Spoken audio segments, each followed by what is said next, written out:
ఈరోజు రాడిసన్ హోటల్లో hotel management colleges తర్వాత హోటల్ మేనేజ్మెంట్ ఇండస్ట్రీలో ఉన్న ప్రముఖులతో మీటింగ్ అరేంజ్ చేయడం జరిగింది. ఈ మీటింగ్ ఈ టీచ్ అనే ఒక అసోసియేషన్ చేశారు.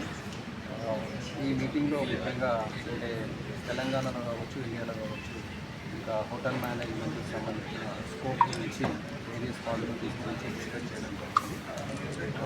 ఈ హోటల్ మేనేజ్మెంట్కు చాలా ఎక్సలెంట్ ఫ్యూచర్ ఉంటుంది. కరోనా తర్వాత ఈ యొక్క బిజినెస్ ఇండియాలోనే చాలా ఎక్కువగా ఉన్నది. ముఖ్యంగా కేరళ రాష్ట్రంలో ఉన్నది. కేరళ చిన్న స్టేట్ అయినప్పటికీ దాదాపు 100 5-స్టార్ హోటల్స్ ఉన్నాయి. అలాగే మహారాష్ట్రలో ఉన్నాయి, గోవాలో ఉన్నాయి. తెలంగాణలో ఓన్లీ 23 మాత్రమే ఉన్నాయి. కానీ తెలంగాణ టూరిస్ట్ అట్రాక్షన్ ప్లేస్ ఉన్నది. ఇక్కడ రకరకాల అంటే టూరిస్టులు వస్తారు. దేశం నుండి నలుమూలల నుండి వస్తారు. దేశంలోనే కాకుండా ప్రపంచం మొత్తానిపై ఈ హైదరాబాద్కు రావడం జరుగుతుంది. ఈ హైదరాబాద్ సైజుకు మనకు అట్లీస్ట్ ఒక 50 5-స్టార్ హోటల్స్ ఉండాలన్నది నా అభిప్రాయం. ఫుడ్కు చాలా డిమాండ్ ఉంటుంది. హోటల్స్ ప్రతి ఒక్క టూరిస్టు ఫస్ట్ చూసేదంటే హోటల్ ఎలా ఉంది అనేది చూస్తారు. తర్వాత ఫుడ్ కూడా ఎలా ఉంటుంది అనే దానిపైన చాలా వరకు కాన్సన్ట్రేట్ చేస్తారు. ఇంట్లో నుండి బయలుదేరేటప్పుడే ఏ హోటల్ బాగుంటుంది, ఏ రెస్టారెంట్ బాగుంటుంది, ఏ ఫుడ్ బాగుంటుంది అనేది ఎక్స్ప్లోర్ చేస్తున్నారు. బికాజ్ ఆఫ్ ఇప్పుడున్న మనకు టెక్నాలజీ ప్రకారం ప్రతిదీ కూడా ముందే తెలుసుకొని వాళ్ళు ఆ విధంగా ప్రిఫరెన్స్ ఇస్తున్నారు. కాబట్టి ఈ పర్టికులర్ ఫీల్డ్లో చాలా స్కోప్ ఉన్నది. ఎంటర్ప్రెన్యూర్గా చాలామంది కూడా దీనిపైన ఫోకస్ చేయొచ్చు. గ్రోత్ మాత్రం 100% ఉంది తెలంగాణలో. దేశంలో కూడా చాలా ఉన్నాయి.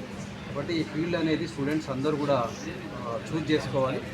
జనరల్గా ఎడ్యుకేషన్ అనగానే ఇంజనీరింగు, డాక్టర్స్, లేకపోతే మెడిసిన్ ఇట్లాంటివి వరకు పేరెంట్స్ మైండ్ సెట్ కావచ్చు, సొసైటీలో ఇది ఉంది. అలా కాకుండా చాలా డైవర్సిఫైడ్ ఏరియాలో కూడా పొటెన్షియాలిటీ ఉంటుంది. ముఖ్యంగా ఈ హోటల్ మేనేజ్మెంట్లో చాలా ఎక్కువగా ఉంటుంది. కాబట్టి ఇది continuous business. Everyday food is required, everyday some kind of accommodation required. అందరికీ కూడా అవసరం పడుతుంది.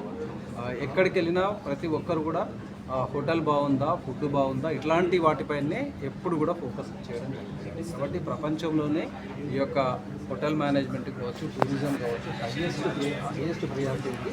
కాబట్టి తెలంగాణ గవర్నమెంట్ కూడా ముఖ్యంగా టూరిజం డిపార్ట్మెంట్ వాళ్ళు ఈ టూరిజంని ఇంకా డెవలప్ చేసి హోటల్స్ కూడా చాలా వరకు హైదరాబాద్లో, తర్వాత వరంగల్ సెకండ్ సిటీస్లో కూడా ఈ హోటల్స్ను పెడితే డెఫినెట్గా టూరిజంని 100% ప్రమోట్ చేయడంతో పాటు మన ఎకానమీ కూడా బాగా పెరుగుతుంది.